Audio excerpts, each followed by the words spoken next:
మహారక్షకుడు పరిశుద్ధుడైన యేసుక్రీస్తు నామమునకు మహిమ కలుగునుగాక. ప్రకటన గ్రంథం 19వ అధ్యాయము 9వ వచనము. మరియు అతడు నాతో ఇలాగూ చెప్పెను, గొర్రెపిల్ల పెండ్లి విందుకు పిలువబడిన వారు ధన్యులని వ్రాయుము. మరియు ఈ మాటలు దేవుని యథార్థమైన మాటలని నాతో చెప్పెను. ప్రియమైన దేవుని సంగమా, గొర్రెపిల్ల పెండ్లి విందుకు పిలువబడిన వారు ధన్యులు అంటుంది వాక్యము.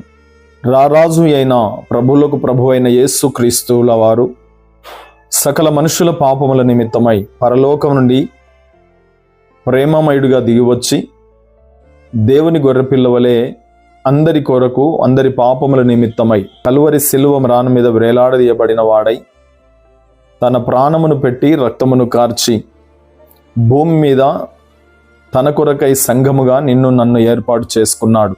ఆయన పరిశుద్ధ రక్తములో కడిగి జ్యేష్ఠుల సంఘముగాను పరిశుద్ధుల సంఘముగాను ఆ సియోను పురమునకు వెళ్ళుట కొరకై నిన్ను నన్ను ఏర్పాటు చేసుకున్నాడు.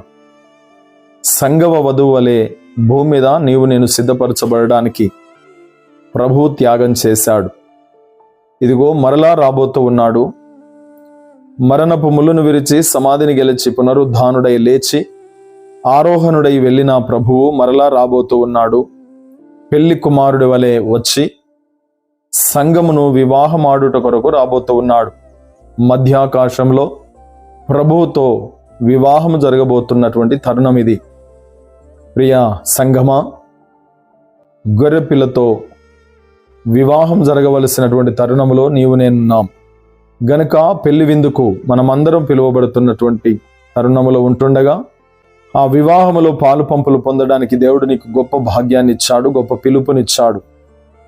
గనుక ఆ పిలుపును నిర్లక్ష్యము చేయక రా, ఆయన స్వరమును విని ఆయన పెళ్లి విందులో నువ్వు పాల్గొన్నట్లయితే నువ్వు ధన్యుడవు, ఆ నిత్యరాజ్యాన్ని స్వతంత్రించుకుంటావు. గనక వస్తావా? ఈ పిలుపునందుకు నిర్లక్ష్యము చేయకు సుమి.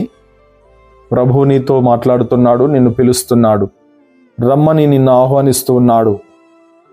సోదరి సోదరుడా, క్రీస్తు యేసును అంగీకరించకపోతే అంగీకరించి ఆ నిత్యరాజ్యానికి వెళ్ళుట కొరకు నీవు సిద్ధం చేసుకో. నీ పాపాలను ఒప్పుకొని నీ లోపాలను సరిదిద్దుకొని నీలో ఉన్నటువంటి ఇహలోక సంబంధమైన ఆకర్షణలను అన్నిటిని విడిచి పరిశుద్ధుడైన యేసు వివాహపు విందులో పాల్గొనున్నట్లుగా మనల్ని మనం సమర్పించుకుందాం, అప్పగించుకుందాం. అట్టి కృప దేవుడు నీకు అనుగ్రహించునుగాక. ఆమేన్.